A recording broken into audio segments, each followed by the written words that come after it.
Bonjour à tous, bienvenue à cette table ronde RIA consacrée à l'emploi dans l'industrie agroalimentaire. L'emploi, un sujet d'actualité brûlante, puisqu'au moment où les discussions sur la loi El Khomri déchaînent les passions, Pôle emploi rappelle que l'industrie agroalimentaire compte actuellement 17 000 emplois non pourvus. Alors pour en débattre, nos invités sont aujourd'hui Jean-Luc Cade, directeur de l'ABEA, l'Association bretonne des entreprises agroalimentaires, Christine Leclinch, du site jobalim.com, Marilyn Jouzel, DRH de la filière bœuf d'Agro-Mousquetaire, Marie-Hélène Quéméner, directrice de l'IFRIA Bretagne, Hélène Lemaréchal, responsable ressources humaines du site Ifignac du pôle alimentaire de Radis. Alors, je me tourne vers Jean-Luc Cade. L'industrie alimentaire est le premier employeur industriel français. Qu'en est-il en Bretagne? Alors, donc en Bretagne, c'est effectivement une filière très importante qui est liée, je pense que c'est intéressant de le dire d'emblée, qui est très liée au milieu de la production agricole en Bretagne. Il n'y a pas d'industrie agroalimentaire au niveau où nous l'avons en Bretagne sans une agriculture forte. Donc, ce n'est pas le sujet d'aujourd'hui, je sais bien, mais c'est très important. L'agroalimentaire, c'est à peu près 60 000 salariés, c'est 18 milliards d'euros de chiffre d'affaires. C'est donc de loin encore avec les nouvelles régions, la première région agroalimentaire de France. C'est surtout un milieu d'entreprise très diversifié, au sens où nous avons des très grandes entreprises qui ne sont pas forcément de taille, d'ailleurs, qui sont de dimension internationale sans être des multinationales que l'on trouve dans certains autres secteurs. On a des entreprises patrimoniales et plutôt de taille moyenne. On n'a sans doute pas assez de ce qu'on appelle des ETI, des entreprises de taille intermédiaire, qui grandissent en suivant souvent les voies tracées par les grandes entreprises à l'export. Et on a tout un tissu encore très important de petites et très petites entreprises. Alors, vous dites 60 000 salariés, ça fait combien de recrutements par an? Ça fait à peu près 4 500 recrutements par an, tout confondu, évidemment, en prenant en compte le renouvellement des personnels. D'accord. Et est-ce qu'il y a des métiers où vous avez plus de difficultés? On parle quelquefois de métiers en tension. Est-ce que vous avez des métiers où il y a plus de difficultés à recruter? Oui. De manière générale, c'est quand même une inquiétude actuelle pour nous et pour certaines entreprises qui vont sans doute l'expliciter beaucoup mieux là maintenant. Mais c'est aussi pour le moyen terme une crainte que nous avons à 3-5 ans, 4-5 ans, de risque de ne pas disposer pour les entreprises, de ne pas disposer de toutes les compétences dont elles auraient besoin en quantité et en qualité. La Bretagne agroalimentaire est très puissante, elle est aussi très diffuse sur le territoire. Une commune sur 4 a un établissement agroalimentaire. Et on sait que tous les territoires ne seront pas égaux à l'égard de leur propre attractivité. On en reparlera sans doute. Donc, il faut absolument tout faire pour que ces entreprises disposent dans la durée des bonnes compétences. Je prends quelques exemples, là aussi on y reviendra. C'est les métiers liés à la technique, au process. Ce sont des métiers qui ont fortement évolué, où là les besoins de compétences et de qualifications sont importants. Les métiers liés encore aux produits, et il y a là 40% à peu près des entreprises agroalimentaires en Bretagne sont liées ou sont, disons, issues des métiers de la viande, notamment de l'abattage et de la première transformation. Là, il y a des besoins réellement importants en quantité.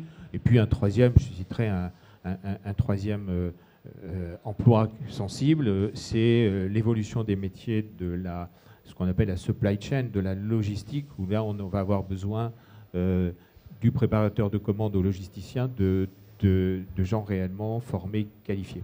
D'accord. Et au sein de votre association, qui regroupe les entreprises bretonnes, qu'est-ce que vous mettez en place justement pour aider à recruter ces salariés? C'est quoi un peu les démarches que vous mettez en avant? Il y a un aspect interne. On ne peut pas parler comment dire, d'attractivité de l'entreprise sans distinguer deux choses. Ses propres pratiques en matière de gestion des ressources humaines, on peut dire de manière générale, d'organisation du travail. Donc autant d'efforts qui sont déjà faits par un certain nombre, et d'autres sont en train de les faire pour mieux accueillir, intégrer durablement les salariés. Ça, c'est la partie interne. Et puis, c'est ce qu'on fait ici au CEFIA, enfin, et pas que au CEFIA, dans d'autres manifestations, c'est aller vers les différents publics, les jeunes, les demandeurs d'emploi, pour, j'allais dire, convaincre, montrer, expliciter. C'est ce qu'on fait ici, c'est ce que l'on fait à l'occasion de la semaine de l'industrie, c'est ce que font les entreprises lorsqu'elles acceptent, et elles le font de plus en plus, hein, malgré parfois des critiques qu'on voit en retour sans trop connaître sur les process et l'agroalimentaire de manière générale. Mais c'est en ouvrant les portes, et les entreprises commencent à le faire, qu'on va sans doute améliorer. Et c'est aussi, troisièmement, en travaillant avec les acteurs de la formation et de l'emploi. En fait, les structures intermédiaires qui conseillent, orientent les jeunes et les demandeurs d'emploi vers les entreprises. Je pense à, bien sûr, Pôle emploi, mais les structures d'emploi et de formation. D'accord. Alors, je sais, et on est ici sur le CEFIA, vous avez également une opération Work in Agro. Est-ce que vous pouvez, donc, qui est organisée avec l'IFRIA d'ailleurs, et en partenariat avec Jobalim, est-ce que vous pouvez nous en dire juste deux mots pour présenter un petit peu ? Deux mots, Marie-Hélène pourrait en parler encore mieux que moi. On est associé à 50-50, j'allais dire, dans ce bel événement, hein, qu'on conduit alors avec donc les organisateurs du CEFIA depuis 3 ans, avec vous cette année, et c'est la caractéristique qu'on a voulu de mettre sur le CEFIA en contact des jeunes et des entreprises. Bon, alors ça paraît simple, évident. Pour nous, ça ne l'est pas toujours. C'est assez compliqué. Donc là, on a mis, et avec votre appui, une interface Internet qui a permis au plus près de trouver, de mettre en place des rendez-vous. Et au début du troisième jour, les choses sont bien parties. Alors, c'est une manifestation parmi bien d'autres que conduit l'IFRIA, et encore une fois, les entreprises elles-mêmes qui, sur leur territoire, on le voit bien, ouvrent de plus en plus leurs portes aux visites et à l'accueil d'entrants potentiels de tout âge. Merci beaucoup. Hélène Le Maréchal, donc le site Ifiniac compte, si je ne me trompe pas, 800 salariés permanents. Oui. Est-ce que vous pouvez nous présenter un petit peu les métiers et donc les profils que vous recherchez en priorité, si je puis dire? Alors 800 salariés sur le site, avec 80% dans la filière production et logistique. On a quand même 5 unités de production et une énorme plateforme de logistique. Donc je rejoins un peu ce que dit Jean-Luc, c'est les métiers de la supply qui sont aussi importants. Aujourd'hui, on recherche 3 types de profils, principalement. Le premier, ça va être le conducteur de machine. C'est un métier qui a fortement évolué. Ce n'est plus la personne derrière une machine, mais c'est quelqu'un qui doit avoir du potentiel de compréhension, de comprendre bien ce que c'est que l'amélioration continue de la performance. Le deuxième métier, on n'en a pas parlé, mais je sais que souvent on échange, c'est les techniciens de maintenance, où là, on sent une véritable pénurie sur le marché. Demain, pour nous, un technicien de maintenance sera à la fois un expert, mais également un pédagogue, puisqu'il faut qu'il aille transmettre son savoir aux équipiers de terrain. Donc, c'est des profils qui sont véritablement en train d'évoluer. Donc, on travaille notamment avec l'apprentissage beaucoup là-dessus.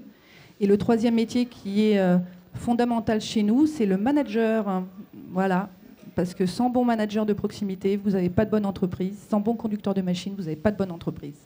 Donc, ce sont les 3 métiers phares de l'industrie, pour ma partie, puisque je suis plutôt basée industrielle. D'accord. Alors peut-être, si on essaye de les prendre, je ne vais pas dire les uns après les autres, mais peut-être quand même essayer de voir un peu le conducteur de machine. Comment est-ce que vous recrutez? Quelle technique vous utilisez en fait? Alors on a pris le parti dans le pôle alimentaire Groupe Euralis, dans les Côtes-d'Armor, de pratiquer une embauche qualifiante.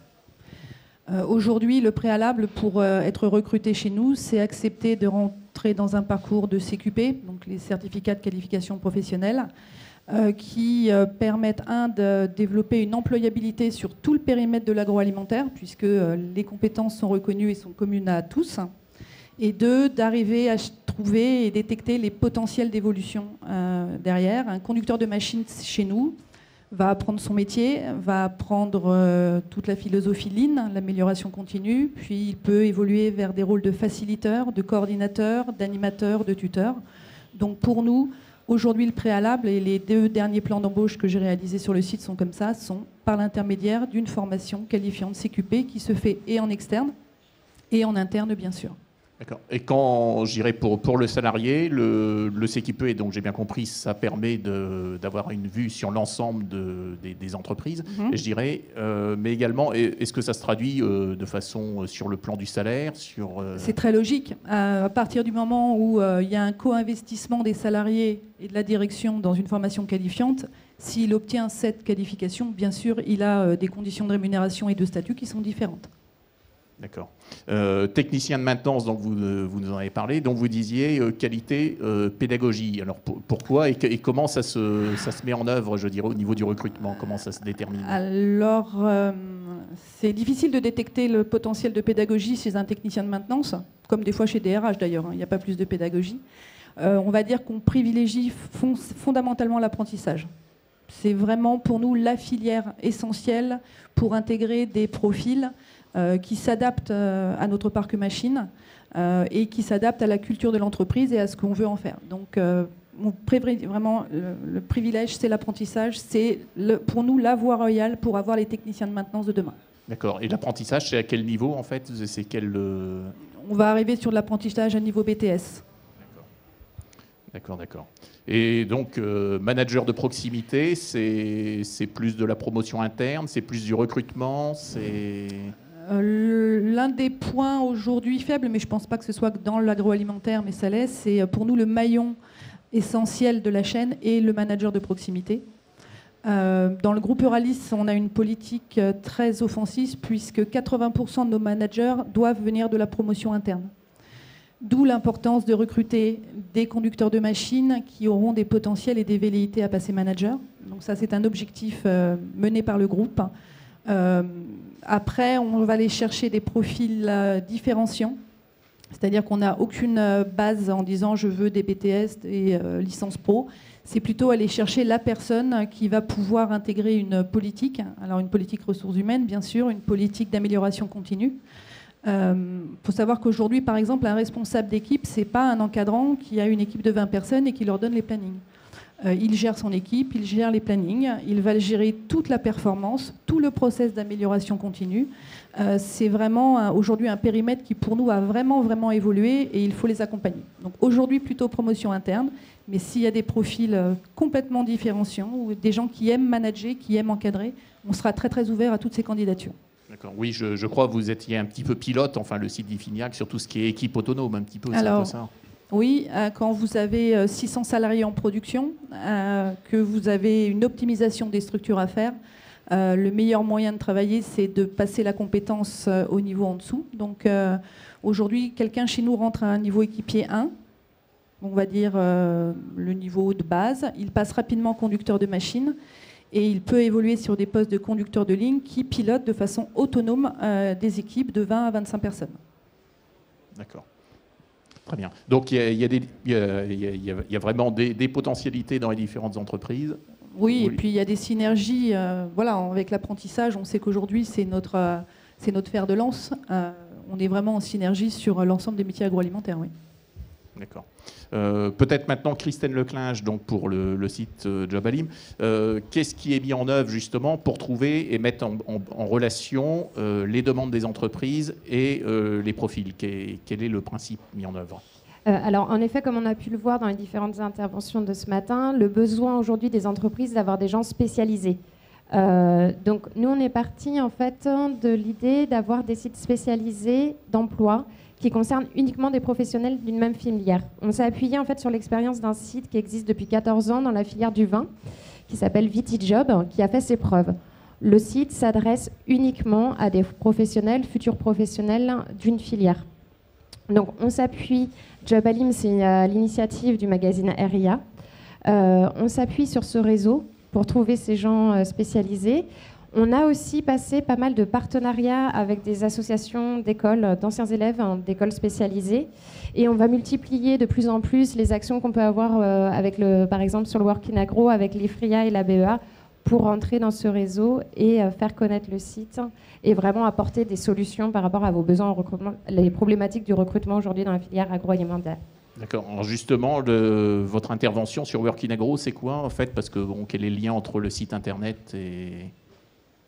Alors, comme l'a expliqué un peu Jean-Luc tout à l'heure, on est surtout intervenu sur la partie technique pour mettre en place en fait des prises de rendez-vous en amont, que l'entreprise puisse préparer en amont son salon.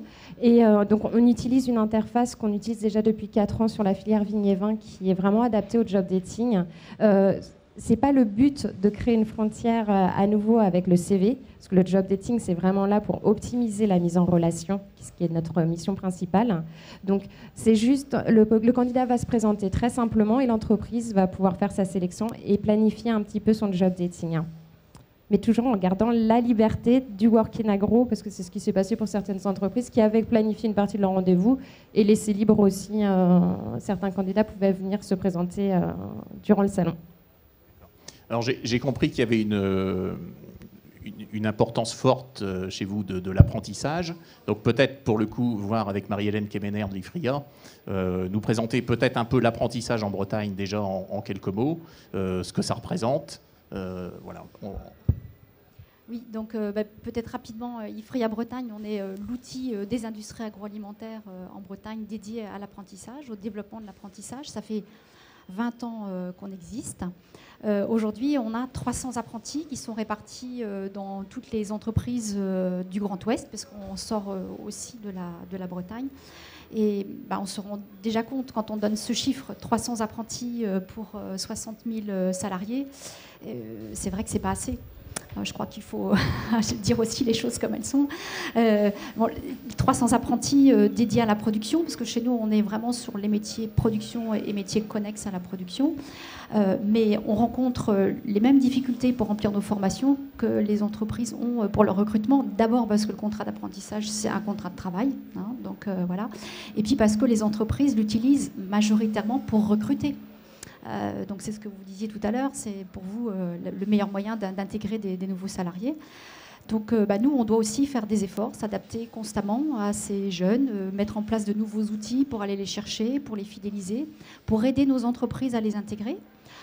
Et puis aussi s'adapter au changement des métiers, à l'évolution des niveaux de qualification, parce qu'on voit aujourd'hui donc les conducteurs de ligne, auparavant on était plutôt sur du niveau 4, donc niveau bac. On est en train de grimper parce qu'on leur demande plus de polyvalence, on leur demande à la fois d'être opérationnels sur certaines tâches, mais aussi d'intégrer des groupes de réflexion sur l'amélioration continue. Donc on est en train de grimper en niveau. Donc nous, on est là pour ça aussi, pour les métiers de demain. Voilà. Justement, alors c'est quoi, vous dites on grimpe en niveau, c'est-à-dire c'est quoi concrètement sur quelques exemples de métiers?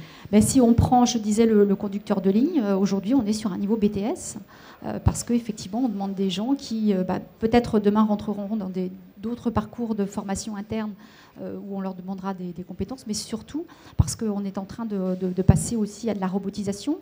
Nos entreprises ont besoin de gagner en compétitivité, donc on est sur des groupes de travail, d'optimisation de l'organisation.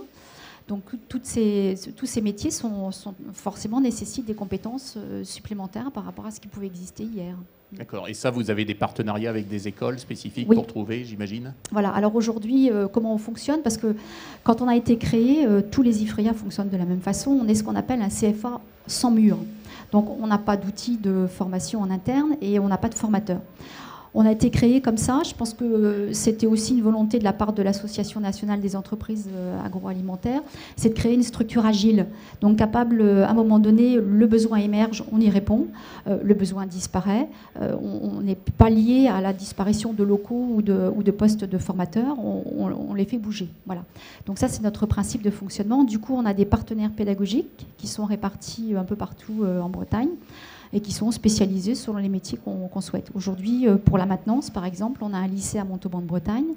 Pour les encadrants de proximité au niveau licence pro, on travaille avec l'IUT de Quimper.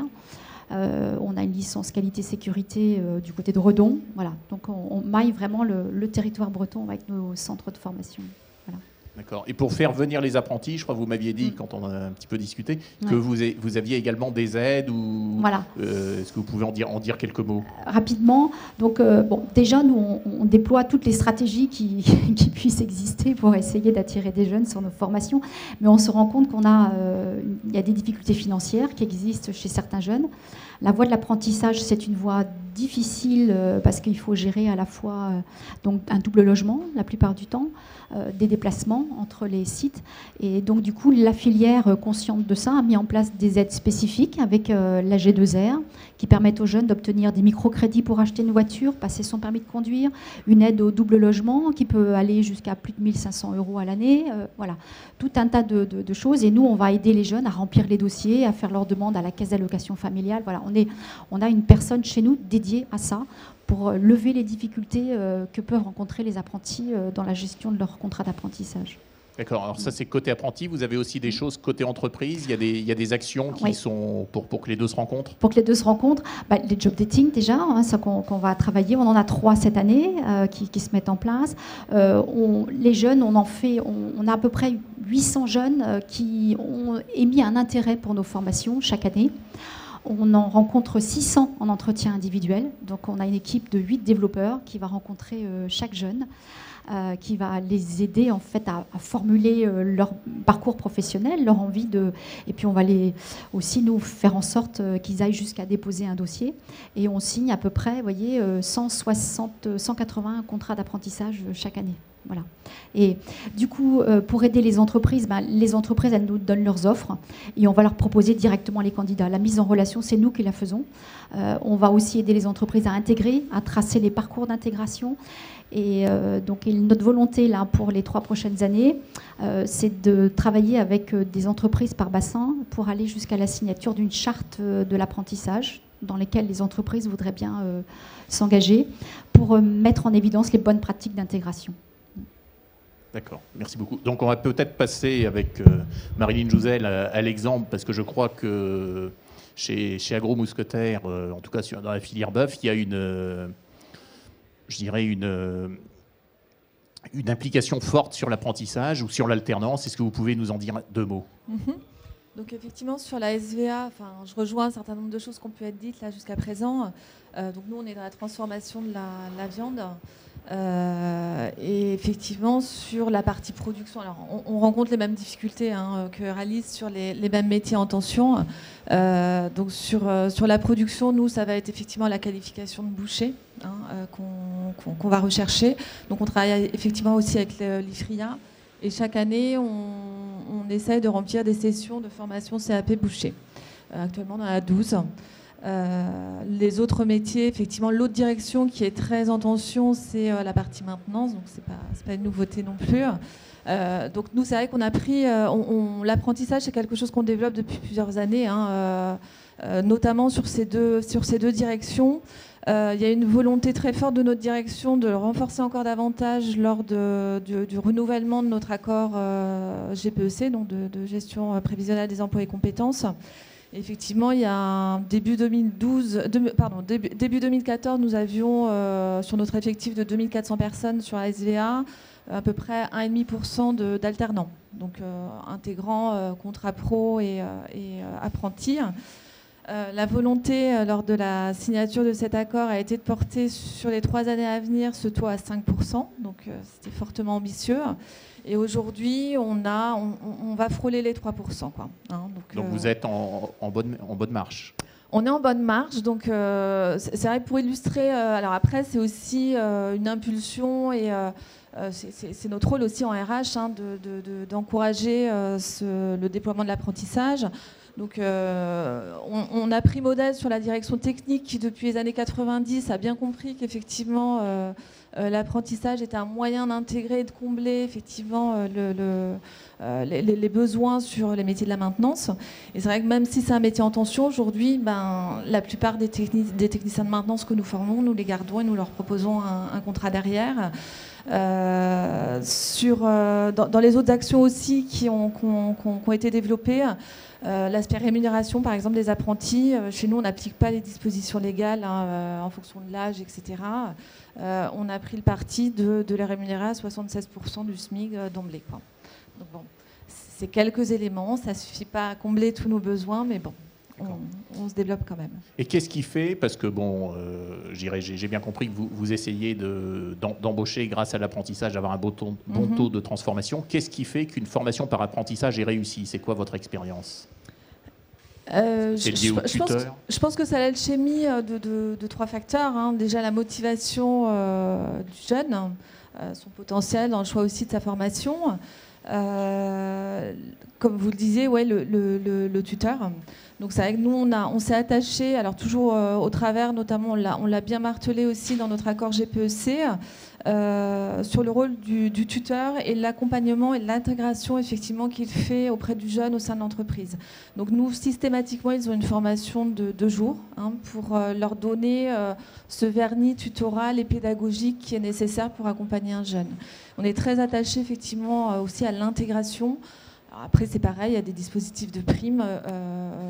On fait attention, bien évidemment, à qui tutore le jeune. Et oui, on motive aussi à travers l'octroi d'une prime ces tuteurs. Et le dernier point, c'est effectivement le partenariat avec les écoles et la qualité des formations qui sont déployées, quoi. Agromousquetaires, c'est un grand groupe, je dirais, qui est lié à Intermarché. Je dirais, il y a des opportunités de passage d'une usine à l'autre. Quelle est votre politique en la matière? Ah oui, bien sûr. Agromousquetaires, donc c'est la partie industrielle du groupe Intermarché. Donc derrière Agromousquetaires, c'est 64 usines, 12 filières. Donc, nous, on est la filière bœuf en l'occurrence, mais il y en a 11 autres. Et 11 000 salariés. Donc effectivement, il y a de la mobilité. Alors, on a depuis quelques années, un certain nombre d'années, on a favorisé la mobilité au sein des filières qui étaient proches en termes d'activité, donc le bœuf et le porc notamment. Là, on prend une dimension bien au-delà, puisque on a notamment un site, le site Emploi Mousquetaire, qui donne de la visibilité sur les besoins et sur la mobilité au sein du groupe. Ouais. D'accord. Et je sais que quand on avait préparé un petit peu, vous m'aviez dit que vous réfléchissiez à la mise en place de CQP. Quel est le but? Où vous en êtes? Tout à fait, ça rejoint également ce que j'ai entendu précédemment. Alors nous, juste en préambule, il y a 3 ans, en 2012, dans l'esprit de la charte sociale qui a été rédigée par notre dirigeant sur la SVA, il y a eu, juste une précision également, on a un renouvellement de génération important qui s'annonce, nous, sur la SVA et dans notre filière, puisqu'on prévoit 200 départs à la retraite dans les 4 prochaines années. Donc, ce qui est très important. Et donc, il y a eu une prise de conscience, bien évidemment, sur le sujet et sur certains métiers en tension, notamment sur la première transformation. Il y a 3 ans maintenant, on a créé l'Académie Jean Rosé. Ceci avait pour but de favoriser l'intégration et surtout de transmettre les savoir-faire des plus anciens sur cette partie de notre activité où les métiers sont vraiment en tension et où on a des difficultés. Et donc on a créé un pilote sur la partie abattage avec 6 personnes qu'on a accompagnées dans un parcours sur pas loin c'était 18 mois à 2 ans. Donc on a fait ce premier pilote qui a été une réussite, puisque les 6 personnes ont suivi ce parcours, mais il n'y avait pas de qualification en tant que telle derrière. Donc là, on réfléchit maintenant, parce qu'on continue bien sûr ce processus, l'aboutir avec l'obtention d'un CQP derrière. Puisque dans notre branche, il y a 6 CQP qui sont venus rejoindre les 13 existants au niveau de l'industrie agroalimentaire, notamment sur la première, deuxième et troisième transformation de la viande. Donc ça, c'est un premier point, oui, sur les métiers de la production, où voilà, on a cette volonté vraiment de développer les CQP. Et à l'échelle d'Agro-Mousquetaires, il y a également l'université Agro-Mousquetaires, où là aussi, il y a des formations qui visent plus les managers de la performance industrielle et managers de proximité, où là, il y a des cursus de formation qui sont déployés, alors qui concernent là, pour le coup, les 64 usines. Et où on peut aussi, enfin, la vocation est de déboucher sur un CQP. Un CQP responsable d'équipe, responsable de secteur, enfin voilà, différents CQP, et voire sur une licence pro dans une démarche VAE. Donc on impulse vraiment cette volonté d'avoir des parcours qualifiants. Et après, c'est vrai qu'on a aussi la réforme de 2014 qui nous y pousse. Et c'est vrai que dans 6 ans, quand on fera le bilan, enfin moins de 6 ans maintenant, puisque le temps avance, donc dans 4 ans, quand on fera le bilan avec nos salariés sur leur parcours professionnel, effectivement, il faudra qu'on justifie soit d'une formation, soit d'une évolution professionnelle ou salariale, ou d'éléments certifiants qu'on aura pu octroyer à nos salariés via la certification ou des démarches VAE. Justement, peut-être une transition, on parle de réforme. Peut-être aussi, il y a eu des annonces du président de la République, François Hollande, donc Marie-Hélène Kemener. Est-ce que vous pouvez nous dire, il était pour la promotion de l'apprentissage, qu'est-ce que vous en pensez? Est-ce que c'est un plus Oui, nous, en tout cas, quand on a entendu ce discours-là, on l'a considéré comme un plus et on a pensé qu'il fallait partir tout de suite. Voilà, seulement c'était peut-être sans compter que le temps de la politique n'est pas forcément toujours le même que celui des entreprises. Et on est parti un peu rapidement. Et du coup, je pense qu'il va y encore se passer un moment avant qu'on puisse ressentir les effets des annonces directement sur nos formations. C'est-à-dire concrètement sur le terrain, ça se met en œuvre ou... Alors en fait l'apprentissage aujourd'hui, il est régi par le code du travail, tout simplement, parce que ce sont bien des contrats de travail, et du coup avec tout un environnement de réglementation qui aujourd'hui n'est pas forcément en cohérence avec les annonces et en tout cas avec la rapidité de la mise en œuvre qu'on souhaiterait. Bon, je donne un exemple. Lorsqu'on veut ouvrir une formation par apprentissage, lorsqu'on a senti un besoin, il faut qu'on dépose une intention au mois de juillet, un dossier au mois de septembre, qui va mettre 1 an à être instruit pour une autorisation d'ouvrir à N+1. Bon, on sent bien que là, on est entre le temps de l'instruction des dossiers, il devrait être beaucoup plus rapide. Voilà. Maintenant, on voit bien des avancées, des possibilités d'intégrer la formation qui est faite par les entreprises comme étant des heures de formation classiques, ce qui n'était pas toujours possible jusqu'à présent. Donc ça, c'est vraiment une avancée intéressante. Parce que l'entreprise, dans certains métiers, on ne trouve plus aujourd'hui dans les centres de formation les compétences nécessaires pour assurer un transfert de savoir qui aujourd'hui n'est plus détenu que par les entreprises. Donc c'était important aussi qu'on puisse avoir cette avancée. D'accord. Je vais revenir vers vous, Jean-Luc Cade. Je sais que vous travaillez aussi sur tout ce qui est qualité de vie au travail, parce qu'on parle de l'accueil des salariés, etc. Est-ce que vous pourriez nous en dire quelques mots, et surtout, quelle est la philosophie que ça sous-tend derrière? Est-ce que je peux me permettre de revenir 2 minutes sur le sujet suivant, précédent?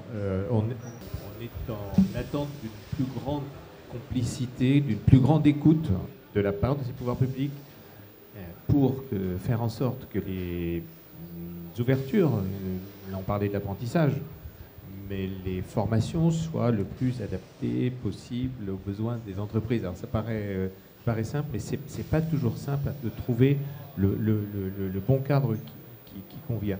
Et pour cela, on a d'ailleurs depuis 2 ans maintenant travaillé avec les organisations syndicales de salariés pour créer en région Bretagne et pour la première fois en France d'ailleurs une commission paritaire régionale de l'emploi et de la formation agroalimentaire qui sera animée par d'une part les organisations professionnelles, essentiellement la BEA, COP de France et la Confédération des artisans alimentaires, et puis les 5 organisations de salariés. Et on pense que ce sont des outils qui doivent nous permettre de faire du consensus et de présenter ensemble avec les partenaires sociaux et de présenter de manière sans doute plus nette, plus forte, des projets de formation des projets d'ouverture, des programmes de formation qui correspondent aux attentes des entreprises, et que les fonds de la formation, dont on sait qu'ils sont très importants, on est dans le cadre d'un plan 500 000, un plan renforcé en fait pour la formation des demandeurs d'emploi. Il faut absolument que ces moyens-là soient investis de la manière la plus optimum possible. Et on pense que nous avons, les entreprises, un rôle à jouer avec, évidemment, les organisations syndicales. C'était un petit mot. Sur la qualité de vie au travail, c'est essentiel. C'est le deuxième...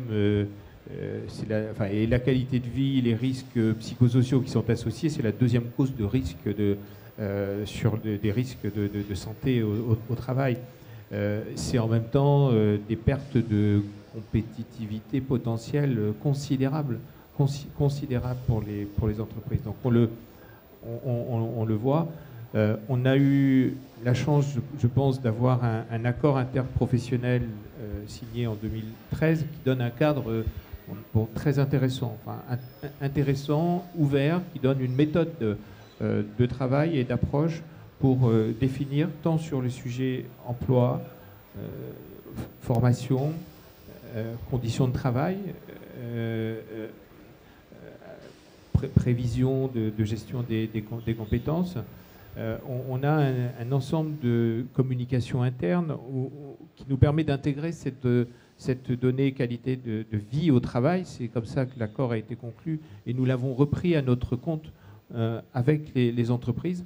Point où le 1er décembre dernier, c'est encore pas trop loin, on a réussi à organiser une conférence régionale qui a associé plus de 400 personnes en Bretagne avec les entreprises, les salariés, les syndicats de salariés, tous les acteurs de la santé au travail.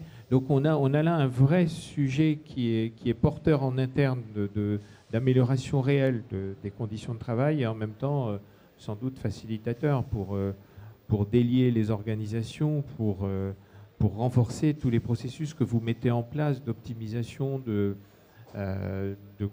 compétitivité. Oui, donc on peut parler les deux, il faut absolument parler les deux langages. Les deux ne sont pas antinomiques. Non, absolument.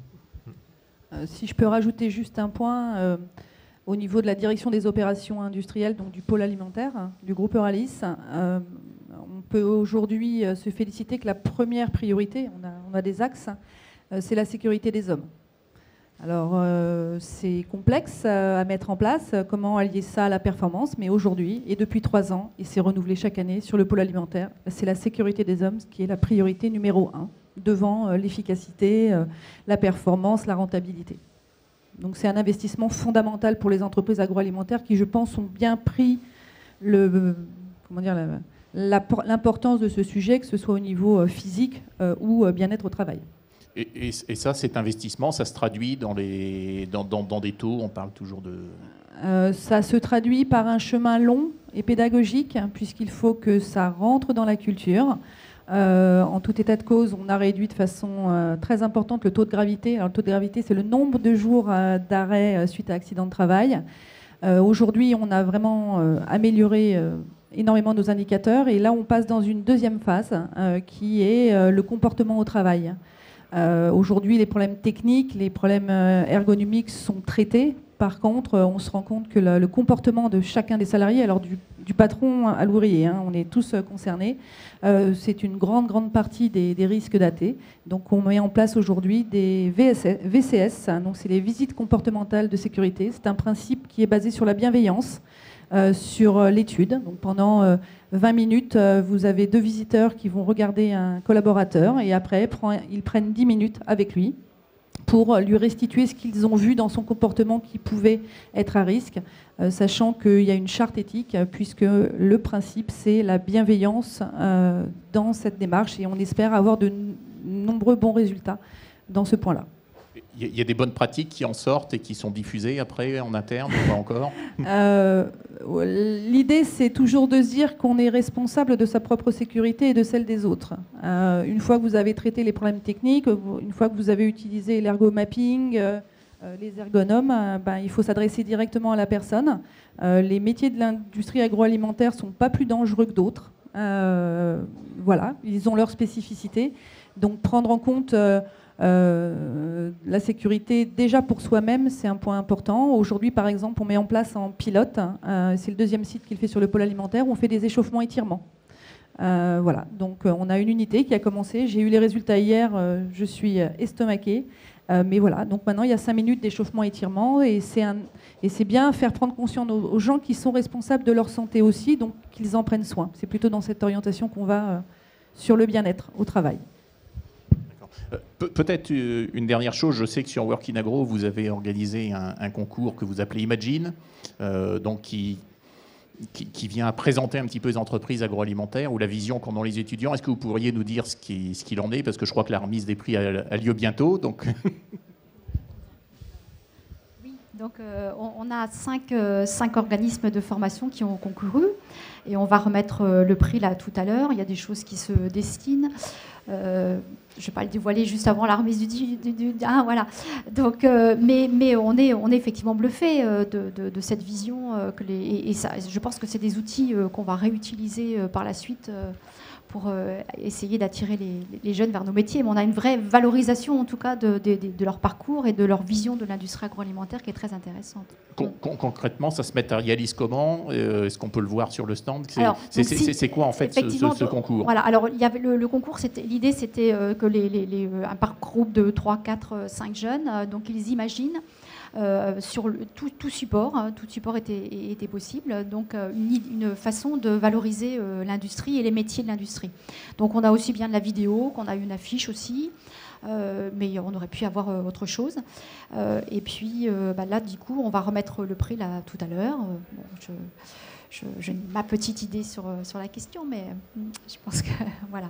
Mais en tout cas, on est sur le stand Work in Agro dans le hall numéro 4 et tout le monde peut venir voir. Tout est exposé, tout est l'affiche et les affiches sont là et la vidéo tourne aussi. Voilà. Très bien. Écoutez, merci beaucoup. Je crois qu'on arrive au terme de cette table ronde. Je pense que ça va être justement l'occasion d'aller voir la remise des prix. Donc merci à tous pour votre participation.